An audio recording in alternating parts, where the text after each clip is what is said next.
चुड़ैल की love story. जिज्ञासा। जिज्ञासा अगर सामान्य हो तो हमें बहुत कुछ सिखा देती है, पर अगर ये बहुत ज्यादा हो जाए तो किसी दवाई की तरह बुरे परिणाम देती है।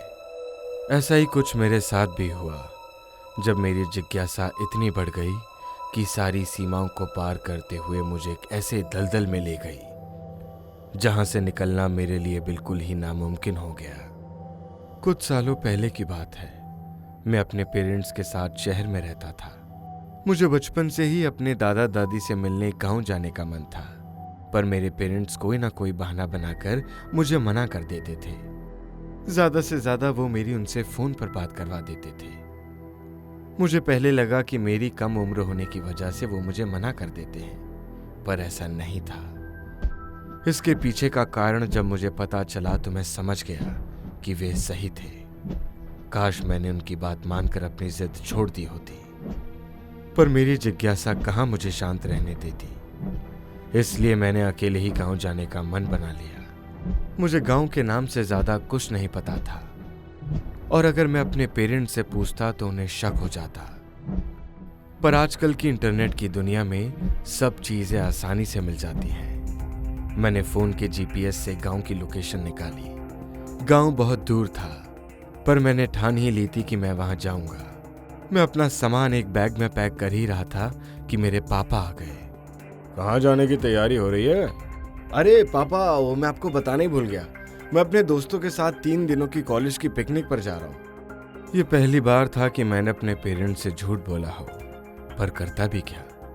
अगर मैं उन्हें सच बोलता तो वो मुझे वहां पर कभी नहीं जाने देते। मैंने अपने गांव जाने वाली बस पकड़ी और शाम तक गांव पहुंच गया। गांव में बहुत खामोशी थी, जैसे यहाँ कोई रहता ही नहीं हो। मैंने कुछ दूर चलते हुए एक पेड़ के पास कुछ लोगों को देखा। मैं उनसे बात करने के लिए उनके पास गया, पर मुझे देखते ही सभी के मानो होश ही उड़ गए। कुछ लोग महाव ऐसा करके कुछ मुझे बोलने लग गए। मुझे नहीं पता था कि मुझे गांव के लोगों से इस तरह का अच्छा स्वागत मिलेगा। मुझे कुछ दूर रास्ते में एक लड़की दिखी जिसकी उम्र करीब 30 के आसपास की थी। मैं उससे अपनी दादी दादा के बारे में पूछने के लिए गया, पर मुझे देखकर वो बाकी सभी की तरह नहीं भागी और मुझसे बोली, अब कौन है आप? पहली बार मैंने आपको इस गांव में देखा है।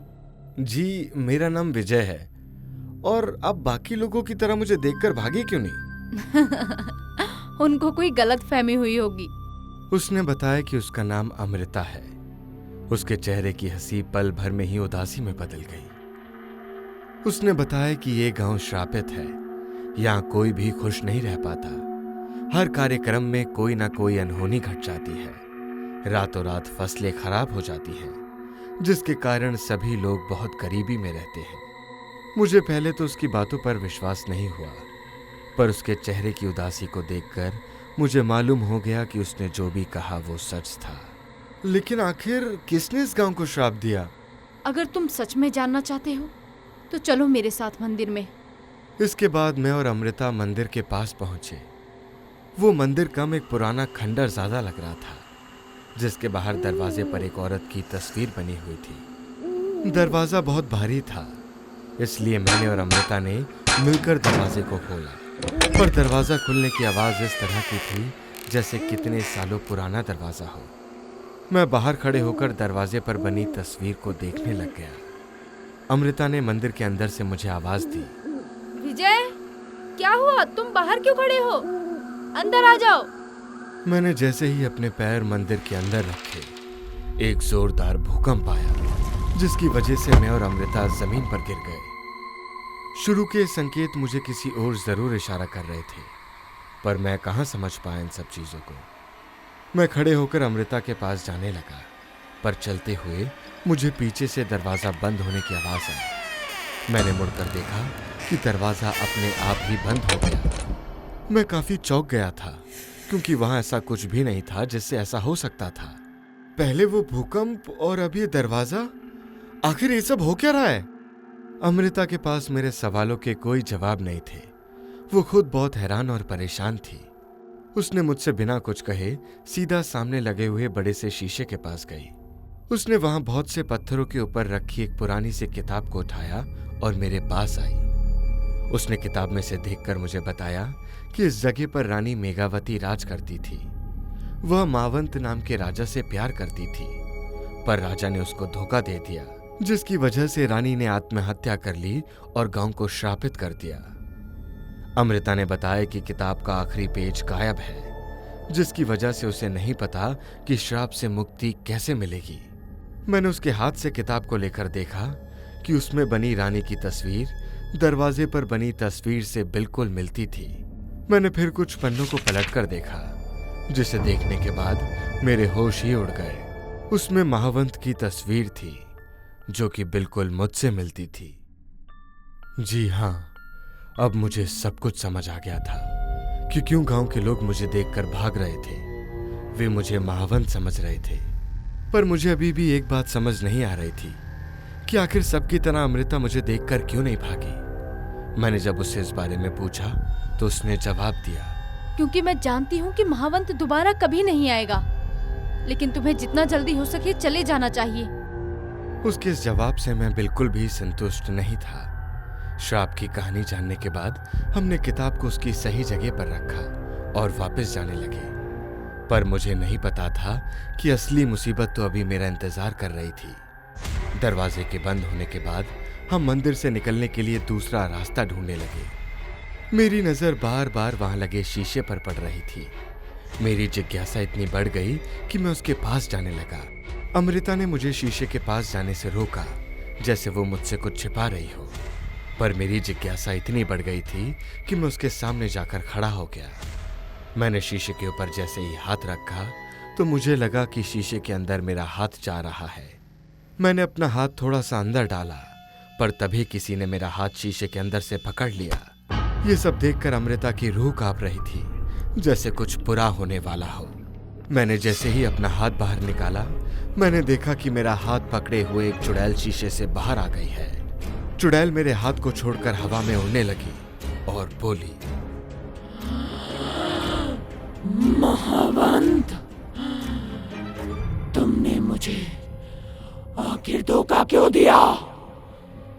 तुम्हारे धोखे की कीमत अब तुम्हारी ये प्रेमिका चुकाएगी।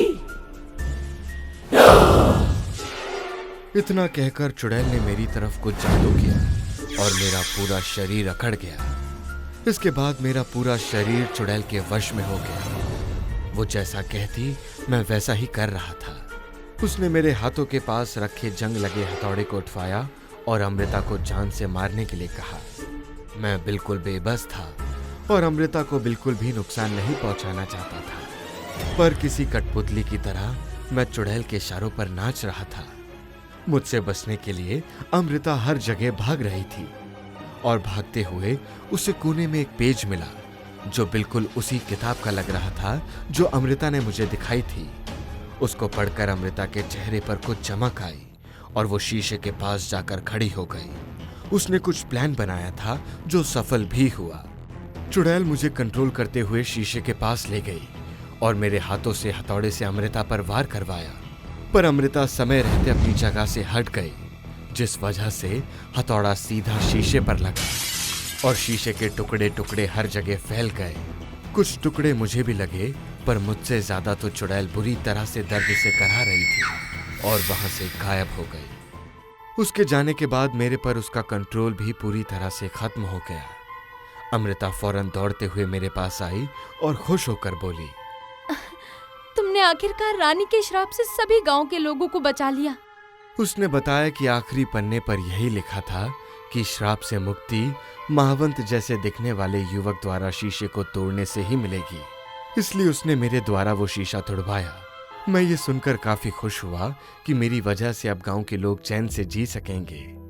मैं और अमृता उस मंदिर से निकल गए। मुझे फिर याद आया कि मैं तो गांव में अपने दादी दादा से मिलने आया था। मैं अमृता से उनका पता पूछकर उनके पास गया और उन्हें सारी बात बताई। इस तरह से मेरी जिज्ञासा ने मुझे अपने दादा दादी से मिलवाया और पूरे गांव को श्राप से मुक्ति दिलाई।